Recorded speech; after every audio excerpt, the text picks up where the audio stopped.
Okay. Thank you very much for being with me. Today I wake up and as usually I'm grateful. So I thank Jesus for giving me my life, giving me the opportunity to be here, to develop my character, to fight for a better future. And I know in order to understand how Jesus was thinking, I have to go for 40-day fasting. Yes, I need to pass similar test to challenge myself and see how my body will react and how will react my body after the fasting. Yes, because the knowledge I will gain and experience I will go through will make me different.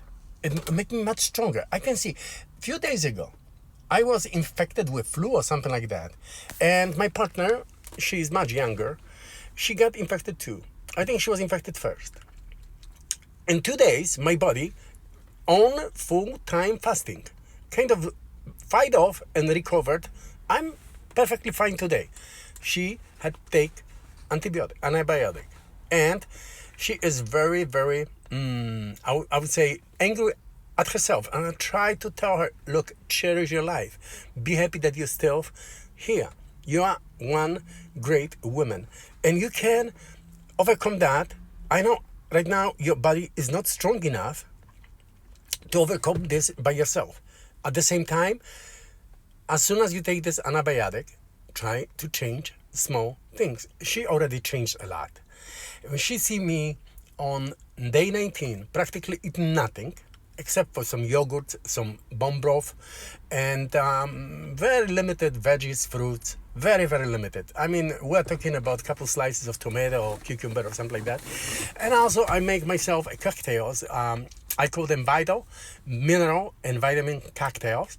Everything is based either on sour cream or kefir or buttermilk or milk. And I use a lot of sour things. Means like sour cabbage or sauerkraut or pickles or cucumber or watermelon skins, and very, very much everything what is green. I think I use not on green, red, yellow, but vegetable. I have a small organic garden, and I raised some tomatoes, some parsley, no parsley this year, but some other veggies, and I add that to my cocktails. These cocktails make me, at age 66, I look and I feel like I'm much younger. I mean, okay, looks, I let you judge. But my excitement, my level of enthusiasm, the ability to think. Imagine, I solve Sudoku much faster than I did a few weeks ago. I don't have a brain fog. I don't have the challenges that I had in the past, like a slight headache in the morning.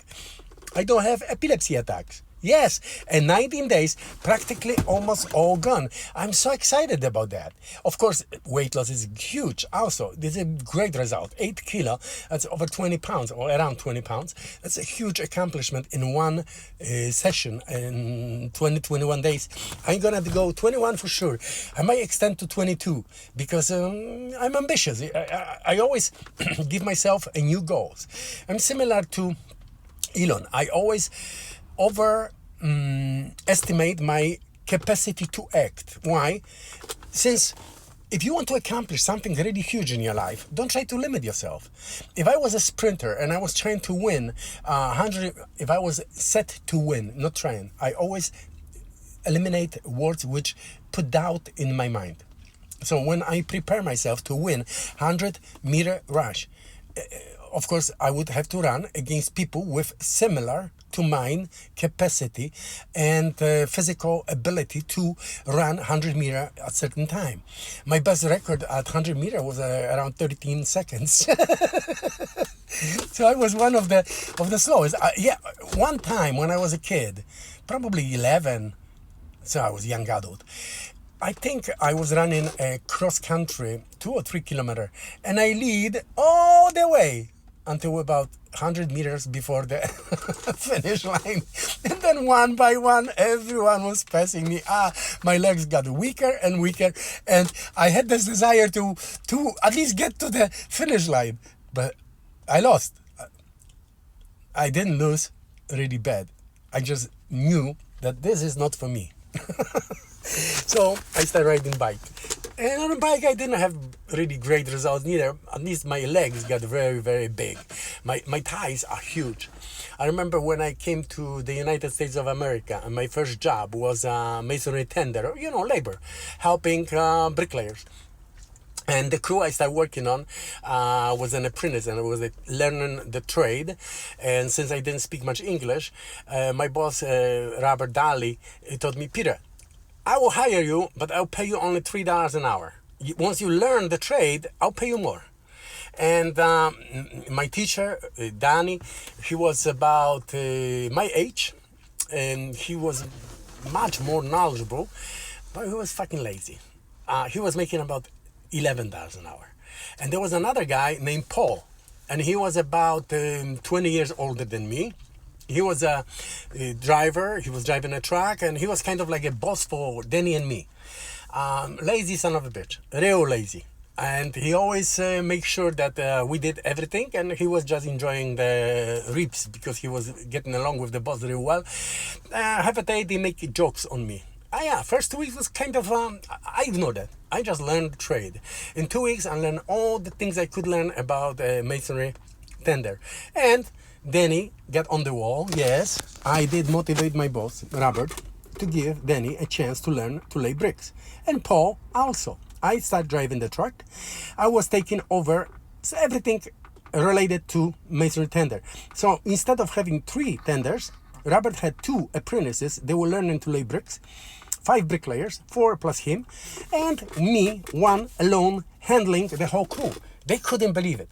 But I was going there 1-2 hours early every day. I was at 5:30, 6 o'clock on the job site. It was still dark, but I was getting ready for project. Whatever I could do without making noise. Till 7 o'clock. I stacked the bricks, I built the scaffolding, I cleaned it out, I prepared everything for the bricklayers. So by the time they got by 7, on the wall, they got mortar, they got brick, they got whatever they needed, ties and everything else. And I also had the time to watch how they do build the buildings. And Robert was so impressed that he did give me a raise to $5 an hour. Yeah, but unfortunately, he thought that he only pays me for the time I am on the job site. So that means 7 to 3. Because the bricklayers work from 7 to 3 p.m., 8 hours. Then he paid me only 8 hours. I work 16, 18 hours. I did not complain. You know why? I lived in his home. Of course, every weekend, he would find 100 things to do around the house. He had a beautiful, big home, but a little bit run down. So we worked around the house. This way, we became real close friends because he had a slave, practically for free. I don't complain. I was delighted to have a place to stay. And I learned English. His family accepted me kind of almost like a brother. His sister, she was engaged to somebody else, and she was ready to dump her boyfriend, knowing me just very short time, no, one night stand, okay? And she decided she wants to be with me. She was a well-educated woman, community college, but she worked in downtown office and law office. A beautiful woman, brown belt in karate, awesome girl. Great friend. I love her till today, but I figure if she is willing to dump her boyfriend week or 2 before wedding, which they planned for many years, she will dump me very soon too. So, Katie, I love you. We are friends. I hope that you found your life. That was almost 45 years ago. So I hope you are happy. And my life went a different way. I'm happy too.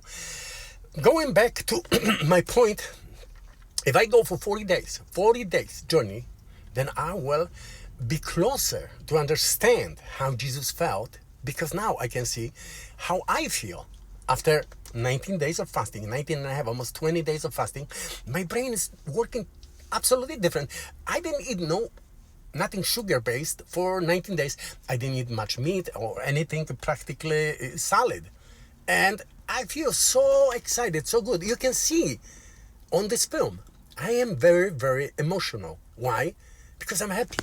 Thank you.